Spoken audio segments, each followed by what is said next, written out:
Bonjour, je suis Jay Richez, bienvenue sur mon podcast. Ici, je parlerai sans détour de sujets qui m'animent et me motivent pour nous inviter à réfléchir et évoluer vers une vie plus libre et plus saine. À travers mon regard de coach holistique, mentor, femme inspirée, femme de caractère, on va bousculer les codes et on va s'éveiller avec courage et sincérité. Ces deux vertus seront le leitmotiv de ce podcast pour avoir le cran de vivre une vie qui nous ressemble et arrêter les fausses excuses. Je vous souhaite une très belle écoute. Bonjour à tous et à toutes, bienvenue dans ce nouvel épisode. Aujourd'hui, on va parler de croissance personnelle et d'évolution de conscience. C'est pour moi l'occasion de vous partager des clés importantes qui m'ont permis de transformer ma vie. Et je n'exagère pas avec ce mot, qui m'ont permis de changer à la fois mon état d'esprit, mon état émotionnel et ma capacité à passer à l'action. J'ai voulu être particulièrement attentive sur les notions que je vous donne dans cet épisode. C'est pourquoi j'ai décidé d'en faire plusieurs qui tourneront autour du même sujet et qui seront complémentaires. Et puisqu'il y aura une semaine d'écart entre chaque diffusion, ça vous laissera un temps d'infusion. Pour commencer, revenons sur les bases. Qu'est-ce que j'entends par croissance personnelle ? Eh bien pour moi, c'est la faculté que nous avons à faire évoluer notre perception, notre vision du monde, à faire évoluer également nos ressources, quelles sont nos capacités, puis à faire évoluer également notre communication, nos interactions avec les autres, avec le monde. Et de façon générale, notre faculté à évoluer. À la fois d'un point de vue interne et d'un point de vue comportement externe. Cette croissance personnelle, elle peut être à la fois consciente et inconsciente. C'est-à-dire que l'on peut agir en mode pilote automatique, à reproduire toujours les mêmes schémas, qui pendant un temps nous permettent de croître, et stagner, parce que justement, on a arrêté d'évoluer. Ensuite, la notion d'évolution de conscience, c'est notre connaissance sur notre propre existence. Pourquoi on est là ? Qui on est ? Quel est le sens qu'on y met derrière ? Et aussi celle du monde. Notre façon finalement d'être au monde. Comment on compose avec la vie ? Comment on interagit avec elle ? Est-ce qu'on lui fait confiance ou pas ? Et les deux sont liés. Les deux agissent ensemble.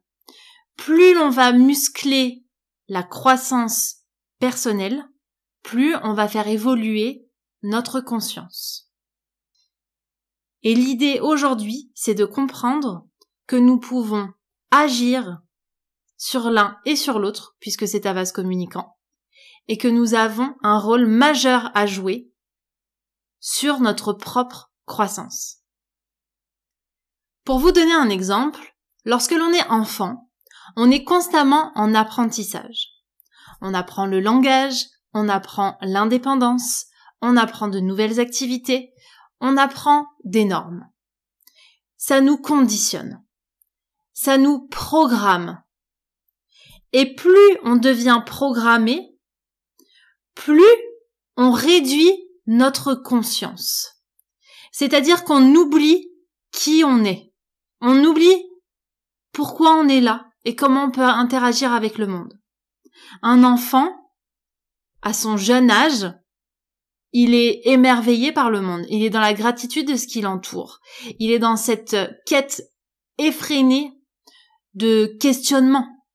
Pourquoi la Terre est ronde ? Pourquoi il y a des étoiles dans le ciel ? Pourquoi ? Vous savez, cette phase du pourquoi. Eh bien, en grandissant, on arrête de muscler tout ça. Parce que l'on croit, je pense, inconsciemment, qu'être adulte, c'est être suffisamment conscient, être suffisamment conditionné pour arrêter d'apprendre. La première clé que j'ai envie de délivrer, c'est que si l'on cesse d'apprendre, on meurt. intérieurement.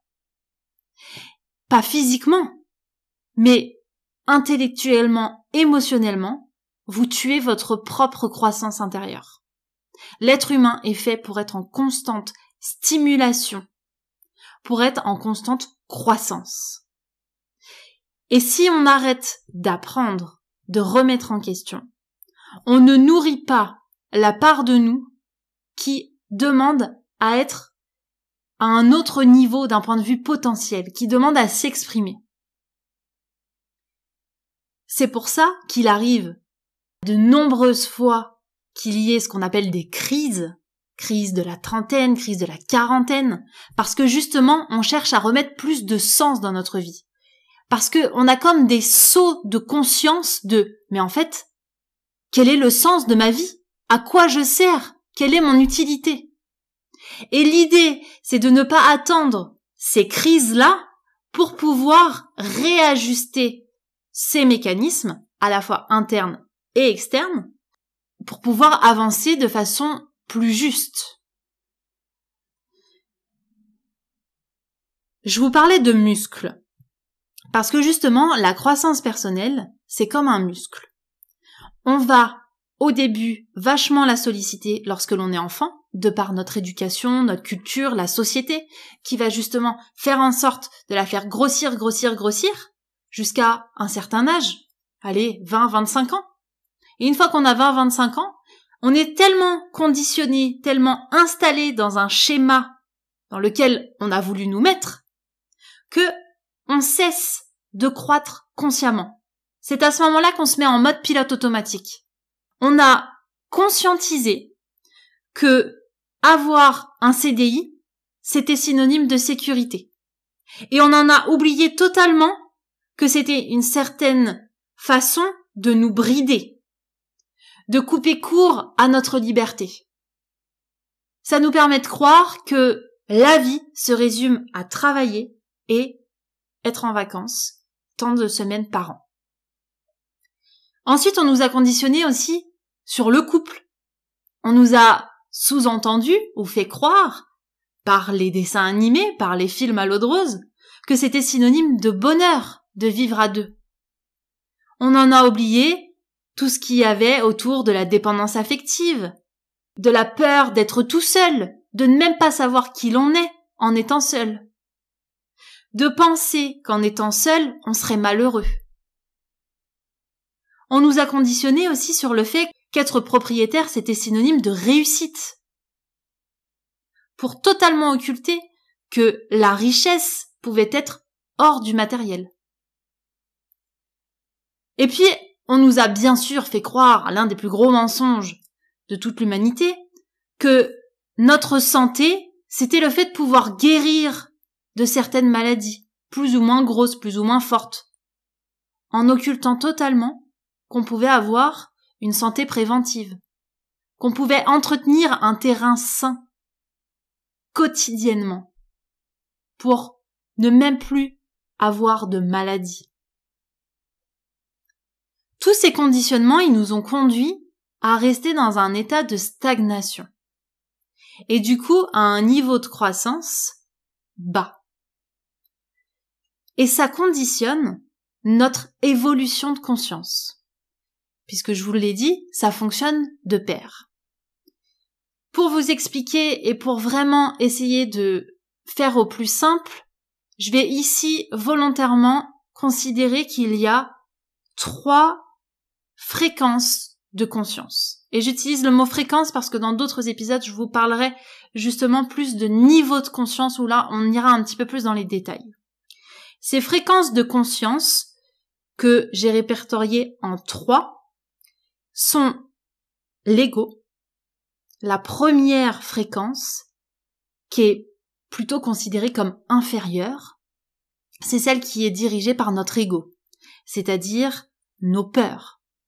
C'est celle où on cultive le malheur, où on croit que la vie nous en veut, qu'elle veut nous faire payer quelque chose.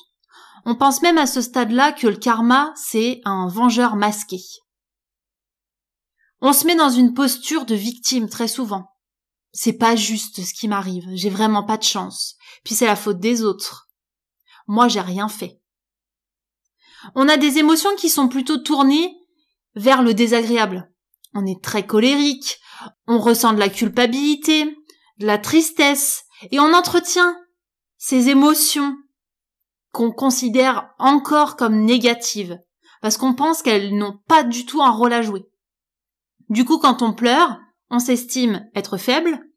Quand on est en colère, on s'estime être fort parce que c'est une façon d'exprimer notre force.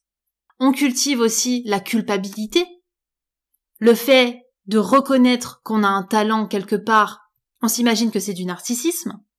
Et surtout, on cultive le manque. Si je manque d'argent, je vais être malheureux. Si je manque de nourriture, je vais mourir. Comme le ferait un petit enfant. On est finalement dans une fréquence qui pour moi pourrait être assimilée à un enfant qui est dépendant de sa maman et qui pense que la vie tourne autour de son petit nombril. C'est comme si on avait décidé de voir la vie par un trou de serrure et que nos perceptions étaient concentrées uniquement sur le personnage principal qui est nous. Et tout passait au filtre de nos peurs, de ce mode survie. Et cette première fréquence, elle conditionne notre niveau de croissance. Avant de vous expliquer comment on décortique un petit peu ce niveau de croissance, je vais vous terminer les 2 autres fréquences que l'on peut aussi explorer au cours de notre vie. C'est pas un puis l'autre. Il n'y a pas de notion de supériorité. C'est juste des mouvements de vie que l'on traverse. Et ça dépend des situations dans lesquelles on se retrouve, des personnes que l'on côtoie, et de notre capacité aussi à vouloir croître et éveiller notre conscience. La seconde fréquence, c'est celle qui est dirigée par notre courage, par notre cœur, par nos tripes même parfois. On pourrait l'assimiler plutôt à une fréquence de lumière, de plein potentiel. C'est celle où on s'autorise une remise en question. C'est-à-dire que tous les conditionnements que j'ai pu évoquer auparavant, on les remet en cause. On se demande, est-ce que ce que je connais de moi aujourd'hui vient vraiment de moi ou vient d'une norme? Est-ce que ma façon d'être, c'est celle que j'ai vraiment envie d'être profondément ou c'est ce qu'on attend de moi d'un point de vue extérieur? Et ça nous permet de remettre plus de sens et de nous autoriser aussi à vivre des émotions qui sont plus favorables, plus tournées justement vers le cœur. À la fois le courage, l'acceptation, la gratitude, de commencer aussi le détachement petit à petit. Cette fréquence-là, elle nous permet aussi de conditionner notre croissance, puisqu'elle va nous permettre de croître depuis un autre espace. On ne sera plus dans une culture du malheur, on sera dans une culture des possibilités. C'est l'espace où tout devient possible. Et ensuite, la troisième fréquence, c'est celle qui pourrait s'appeler la fréquence de la spiritualité, celle qui est dirigée par notre foi. Celle où notre intuition commence à se développer vraiment de façon accrue, où nos dons aussi peuvent se développer, nos clairvoyances, clairaudiences, clairsentiences peuvent s'exprimer. C'est-à-dire qu'on s'est suffisamment reconnecté à plus grand que soi pour pouvoir avoir confiance en la vie et danser avec elle. Ces fréquences, ce sont des fréquences énergétiques qui sont composées d'émotions, donc d'énergie en mouvement. Pour pouvoir les faire évoluer, il est nécessaire de les travailler, de les nettoyer et de les renforcer. Pour ça, il y a différents moyens, que ce soit les routines que j'ai déjà évoquées avec vous, que ce soit notre entourage, les personnes que l'on côtoie, est-ce qu'elles nous font nous sentir bien ou pas, que ce soit notre état d'esprit, comment on le cultive, comment on le renforce, ou encore quel travail énergétique on peut faire, avec des pratiques qui viennent nous nourrir à ce niveau-là. Ça peut être le yoga, la méditation, la danse, le chant, la musique. Qu'est-ce qui va remettre en mouvement, en alignement nos émotions, nos énergies? Ces 3 fréquences, on va naviguer à travers elles. C'est pas l'une d'abord, puis après l'autre, puis après l'autre. Et encore une fois, c'est pas parce que vous avez fréquenté ou touché du doigt la fréquence de la spiritualité que vous êtes dans une croissance ultime et que vous n'avez plus rien à apprendre. Absolument pas. Et c'est pour ça que je voulais vous expliquer comment fonctionnent aussi nos niveaux de croissance. Il va y avoir le niveau intellectuel, le je sais, notre niveau émotionnel, je ressens en moi, et notre niveau créatif, je passe à l'action, je fais. Et en fonction de notre éveil de conscience, il est plus ou moins facile de passer parmi ces niveaux de croissance. Je m'explique. Lorsque vous êtes dans un couple dans lequel vous n'êtes pas bien, considérons que vous êtes dans une fréquence de conscience égotique. Donc, la première fréquence que j'ai évoquée. Celle tournée vers la survie, vers le manque. Votre croissance intellectuelle, c'est déjà, je n'ai pas forcément conscience que je ne suis pas bien dans ce couple. Je me complais dans un couple dans lequel je ne suis pas bien. Admettons que vous passez un niveau intellectuel supérieur et que vous conscientisez que vous n'êtes pas bien. Cela ne veut pas dire que vous allez passer à l'étape d'après d'un point de vue croissance, celle émotionnelle, celle où vous ressentez dans votre corps vraiment cette négativité, ce mal-être profond. Parce qu'il est possible que votre niveau de conscience, votre éveil de conscience vous oblige à continuer à cultiver votre refus de vivre vos émotions désagréables. C'est comme si vous aviez d'un côté une envie d'accélérer, de croître, et de l'autre, une impossibilité parce que vous aviez le pied sur le frein, parce que justement, votre fréquence dirigée par votre ego vous dit non, on ne va surtout pas vivre ces émotions désagréables. Et c'est à ce moment-là que l'on se trouve toutes les excuses. C'est pas si mal, l'autre finira certainement par changer, la situation va évoluer, je suis certainement trop exigeant parce que ce dont j'ai besoin dans ma relation n'est pas si important, j'en demande toujours plus, etc., etc. Comment faire pour harmoniser notre niveau de croissance et notre évolution de conscience? C'est déjà mettre en lumière que ça existe, et ensuite, c'est sortir du mode pilote automatique. C'est-à-dire savoir où est-ce qu'on en est. Est-ce qu'aujourd'hui, j'ai l'impression d'être en boucle et de cultiver intérieurement un dialogue tourné vers le manque, tourné vers les peurs? Si c'est le cas, juste je conscientise, je ne juge pas. Je conscientise que je suis dans la première fréquence. Pour ensuite pouvoir passer dans la seconde. Et comment on fait pour passer dans la seconde? Deuxième clé, on s'autorise à remettre en question nos croyances. Prenons mon exemple. Lorsque je me suis fait opérer de la thyroïde à 23 ans, que l'on m'a annoncé un potentiel cancer, mon niveau de croissance intellectuelle, le je sais, il est limité. Mes perceptions, mes connaissances sur le sujet, elles sont limitées. On est dans un trou de serrure à ce moment-là. Du coup, je passe pas par le niveau émotionnel.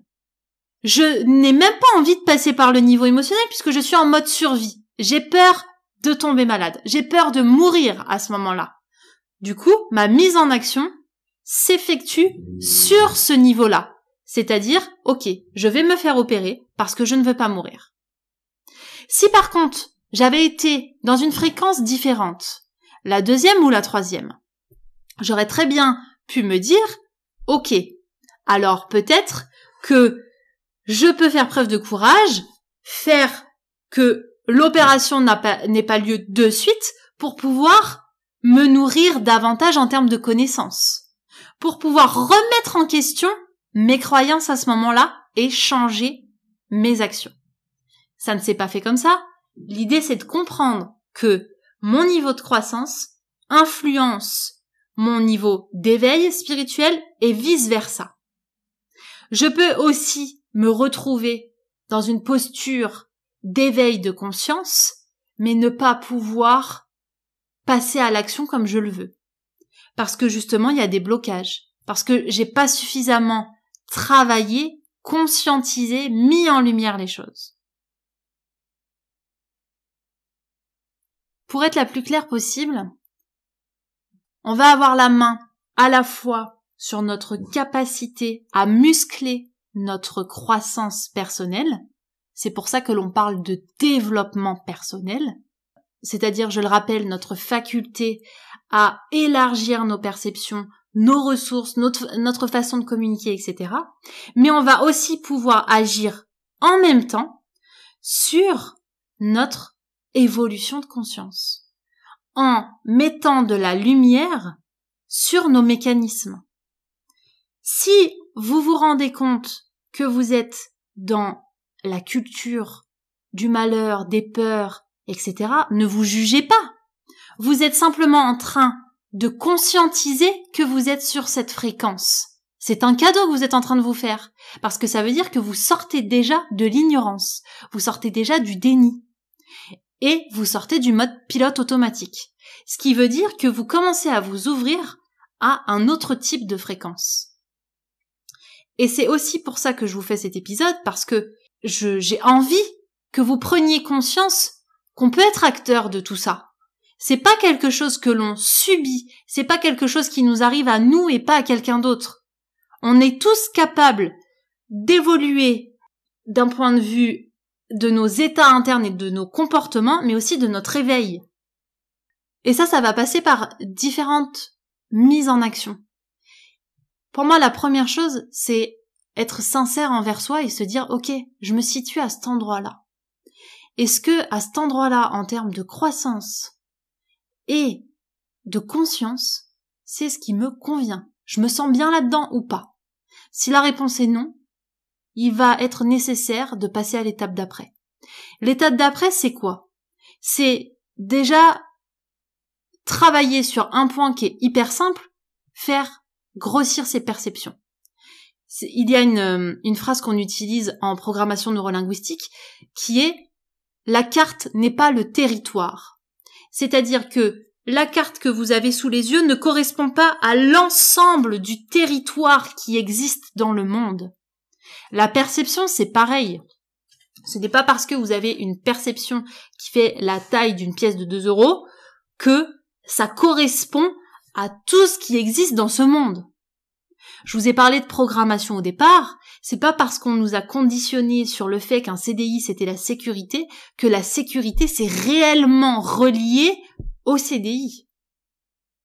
Et donc si on grossit nos perceptions par l'intermédiaire de connaissances, de livres, de podcasts, de mentors, de coaching, de conférences, on va petit à petit commencer à se décoller de notre ego qui, lui, nous tire et nous maintient dans cet état de survie dirigé par nos peurs.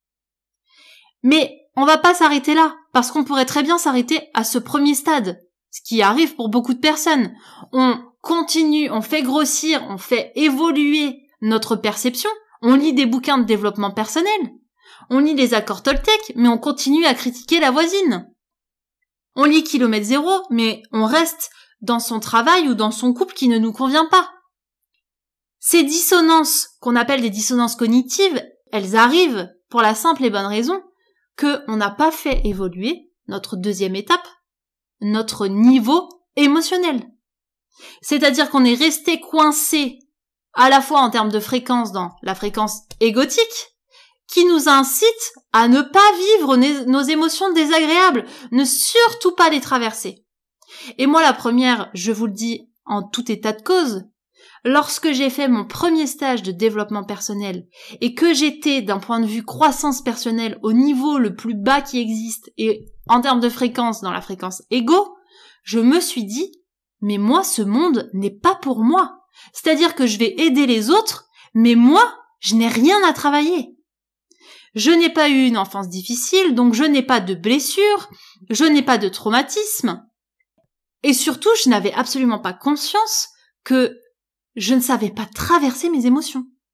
Donc lorsque j'ai fait ma toute première séance de coaching avec mon mentor de l'époque, et qu'au bout de 5 minutes, il est venu toucher un point où j'ai pleuré comme une madeleine, là, j'ai conscientisé que j'étais en train d'évoluer et qu'il serait nécessaire de traverser des zones de turbulence pour pouvoir passer à l'étape d'après.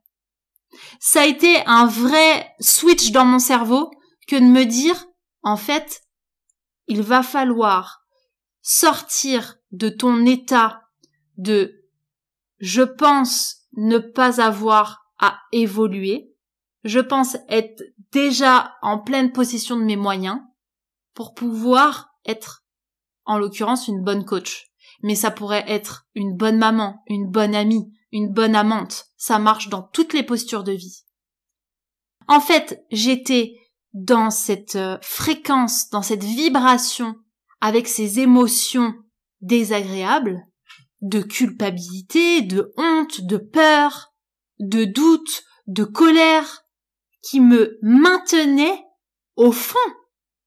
Mais pas un fond en mode dépression, un fond qui ne me fait pas évoluer. Et donc mon discours interne était forcément calé à ça, c'est-à-dire ce n'est pas fait pour moi je n'ai pas besoin de ça, c'est trop difficile et c'est uniquement pour les autres. Et avec beaucoup de jugement envers moi-même et envers les autres. Pour terminer cet épisode, j'aimerais vous délivrer 3 clés qui ont été vraiment essentielles pour moi pour me permettre d'évoluer à la fois personnellement et en termes de conscience. La première chose, c'était de conscientiser que je suis un être humain. Ça paraît peut-être incroyable, mais on a tendance à se considérer soit comme supérieur, soit comme inférieur. Comme si le reste du monde était différent de nous. Comme si c'était toujours compliqué pour soi-même et très facile pour les autres. Ou à l'inverse, très simple pour nous et compliqué pour les autres.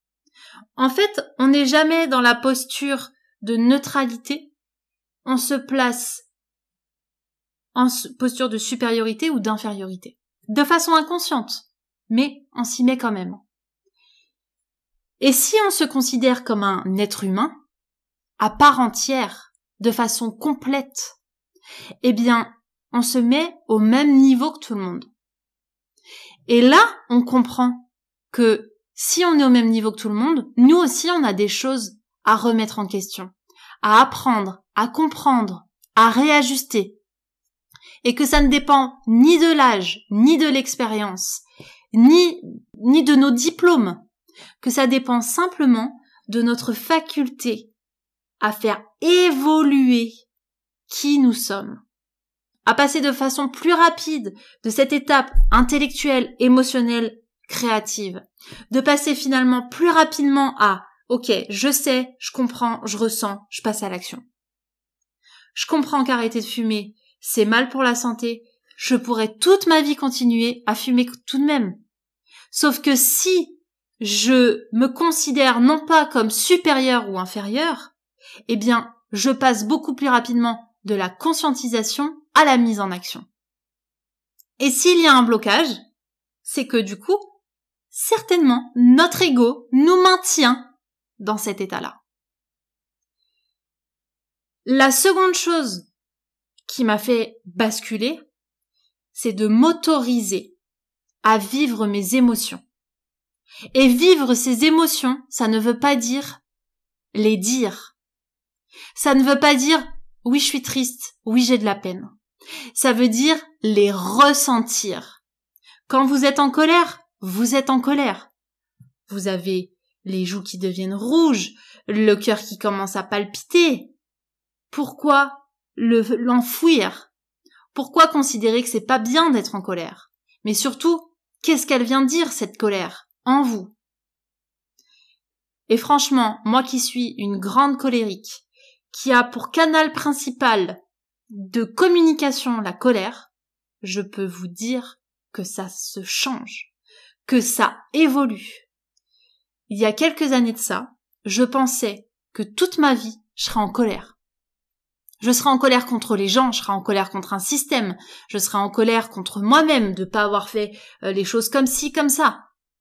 Mais cette colère, elle venait simplement me rappeler que je restais dans un état de conscience collé à mon ego. Et si je reste collé à mon ego avec cette émotion, parce que je refuse de la traverser, je refuse de la comprendre, forcément, ça a un impact sur mes actions. Puisque mes étapes de croissance, je les fais pas comme il faut. Je les fais pas de façon juste pour moi. Alors, traverser ces émotions, ça veut dire les vivre. Ça veut dire que lorsque vous êtes triste, vivez votre tristesse, votre peine. Essayez de nommer à quel endroit ça se situe dans le corps, comment ça se manifeste, avant que ça se manifeste beaucoup plus fort, beaucoup plus intensément. Rappelez-vous, la maladie, c'est le mal a dit. C'est une façon pour votre corps d'exprimer vos émotions à votre place. C'est le stade ultime qui dit « T'as pas voulu m'écouter, maintenant je me manifeste dans ton corps ». Je me suis manifestée à travers des mots, à travers des choix, à travers des intuitions que t'as pas voulu entendre, à travers des sensations corporelles que tu n'as pas pu entendre parce que t'étais ailleurs, alors qu'en fait, ces émotions, ces énergies en mouvement, elles sont là pour être accueillies, au même titre que des amis qui tapent à votre porte chez vous, vous leur ouvrez, vous leur dites pas non, tu restes derrière la porte. Donc pour moi, la deuxième clé, c'est vraiment de s'autoriser à vivre ces émotions et de sortir de la croyance que être triste, être en colère, tout ce que l'on considère comme être désagréable, c'est être faible. On croit à tort que vivre ces émotions désagréables, c'est donner des armes aux autres pour nous atteindre. Alors qu'en fait, c'est vous se donner à soi l'opportunité de se renforcer. Parce que si on arrive à se laisser traverser par des émotions désagréables, lorsque l'on va essayer de nous atteindre par l'extérieur, on va être en capacité de rester aligné. Parce qu'on aura déjà traversé par nous-mêmes ce chemin. Et c'est pour ça aussi que je rappelais que tout se réapprend. Et on ne nous a pas appris à traverser nos émotions. C'est comme apprendre à faire un bon plat. Une fois que vous l'aurez appris une première fois, qu'il aura été mauvais, vous allez réajuster. Et une fois que vous allez traverser une émotion la première fois, ça va pas être agréable. Ça va être méga inconfortable. Mais plus vous allez le faire, plus vous allez voir les bénéfices. Comme un plat que vous allez faire et refaire. Vous allez réajuster au fur et à mesure jusqu'à ce qu'il devienne votre plat signature. Et là, pour moi, la traversée des émotions, c'est une recette. On affine au fur et à mesure pour arriver à terme à se dire « Ok, là, je vais traverser quelque chose de pas agréable, mais qu'est-ce que ça va être beau !» Et encore une fois, c'est une ancienne personne qui refusait de vivre ses émotions qui vous dit ça. Parce que la première fois où je me suis laissée prendre par ma tristesse, je peux vous dire qu'il y a mon dialogue interne qui était en furie. Tu ne peux pas pleurer maintenant, il y a plein de gens autour de toi, qu'est-ce qu'ils vont penser de toi, tu vas être faible, etc., etc. Et en fait, c'est l'une des journées qui a marqué ma vie parce que je me suis autorisée à vivre toute la tristesse que j'avais enfouie. Et aujourd'hui, lorsque je suis accompagnée en coaching ou en mentoring, en thérapie, peu importe, que je sens que ça me touche, que ce soit par la colère ou la tristesse, je la laisse venir, je la laisse sortir. C'est plus grave. C'est plus connoté mauvais. C'est ma perception qui a changé, mon niveau intellectuel qui a évolué pour m'amener plutôt à ok, de quoi ça va me libérer? Qu'est-ce que je laisse partir à ce moment-là en exprimant mon émotion? Quel mouvement je laisse passer à travers moi pour la suite? Ça va me permettre de devenir qui à partir de cet instant? Quelle action je vais pouvoir mettre en place ensuite? J'espère que vous voyez vraiment la nuance que j'ai envie d'apporter à travers les notions que je vous partage. C'est à la fois le fait que l'on peut tout déconditionner et le fait que tout peut évoluer. Et que si vous travaillez sur l'un, vous travaillez sur l'autre. Si vous travaillez sur l'autre, vous travaillez sur l'un. Vous pouvez le travailler à la fois à travers des routines, comme j'ai pu vous partager dans l'épisode des routines, où là vous travaillez plus votre fréquence, parce que vous mettez des choses qui vous reconnectent à votre essence profonde. Mais peut-être que vous allez justement repousser ces méthodes-là pour commencer, parce que vous serez dans cette routine, dans cette culture de survie. Et donc du coup, ça ne sera pas prioritaire. Et en parallèle de ça, vous pouvez le prendre par un autre bout et vous dire, ok, je vais commencer par me faire évoluer moi, en termes de perception, en termes d'émotion, en termes d'action. Et vous pouvez jouer sur plusieurs tableaux. Vous pouvez essayer de vous laisser traverser par une émotion et peut-être que la première fois, vous n'y arriverez pas. C'est pas grave, vous recommencerez. Comme quelqu'un qui apprend à faire du vélo avec des petites roulettes. Pas de souci. Et puis, d'un point de vue intellectuel, vous allez commencer peut-être par écouter des podcasts, lire des livres. Et vous allez vous arrêter là. Mais maintenant que vous avez écouté ces notions, si vous vous arrêtez là, ça veut dire que juste, voilà, vous avez envie de nourrir votre ego, c'est super. J'ai acquis plus de connaissances. Mais par contre, je me laisse pas traverser et je passe pas à l'action. Combien de personnes aujourd'hui sont dans des situations qui ne leur conviennent pas et ne passent pas à l'action? La raison est simple, parce qu'ils ne veulent pas passer par la case émotionnelle. Ils ne veulent pas se laisser traverser par ce qu'il y a de désagréable. Ils ne veulent pas se regarder en face, ils ne veulent pas regarder ce miroir de la vérité que leur offrent leurs émotions pour dire là, il faut que tu bouges. Alors, devenons ces adultes inspirants, devenons ces adultes courageux qui décident à partir d'aujourd'hui, dès que ça devient challengeant, d'y aller. Parce que aujourd'hui, si on ne décide pas de plonger quand ça commence à titiller, quand ça devient difficile, on passe à côté de notre évolution. C'est dans l'adversité qu'on évolue. C'est face à des obstacles qu'on apprend à générer de nouvelles possibilités. Si tout roule tout le temps, si tout se passe comme on veut, c'est pas comme ça qu'on va évoluer. Ça veut pas dire que ça sera compliqué. Ça veut simplement dire qu'il va y avoir des turbulences. Et dans ces turbulences, l'objectif de mon métier, mais de tous les coachs et thérapeutes qui existent sur cette planète, c'est de traverser les turbulences de façon plus sereine. Et c'est aussi pour cette raison que j'ai créé mon accompagnement individuel. On va poser sa paire, parce qu'en fait, il est temps d'arrêter de se trouver des excuses qui viennent directement de notre ego, qui viennent directement nous rappeler qu'on se met encore dans cette posture de victime, dans celle qui n'arrive pas à s'extraire de ses peurs. Maintenant, on va faire preuve de courage, on va faire preuve de sincérité, et on va y aller. On va se diriger vers cette croissance personnelle qui nous correspond, qui nous donne envie, qui nous prend aux tripes. Et en même temps, on fera évoluer notre conscience. Dans le prochain épisode, je vais vous parler plus précisément des niveaux de conscience. Parce que c'est hyper important de comprendre que c'est une spirale et que c'est pas des étapes à passer et qu'ensuite on est débarrassé.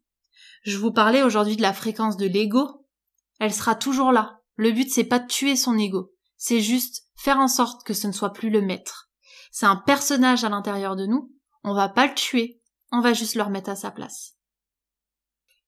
Je vous remercie infiniment pour votre écoute. Je vous souhaite un excellent temps d'intégration. N'hésitez pas à prendre des notes, à me poser des questions, que ce soit ici ou sur les réseaux sociaux, où vous pouvez me retrouver sous le nom de Joy Richez, tout simplement, où je vous partage davantage de notions également au quotidien. Et n'hésitez pas à partager cet épisode s'il vous a plu, s'il vous a permis de conscientiser des choses, de comprendre des choses. Et vous pouvez également le noter sur Apple Podcast et Spotify pour lui donner davantage de visibilité. Je vous donne rendez-vous la semaine prochaine. Je vous embrasse très fort.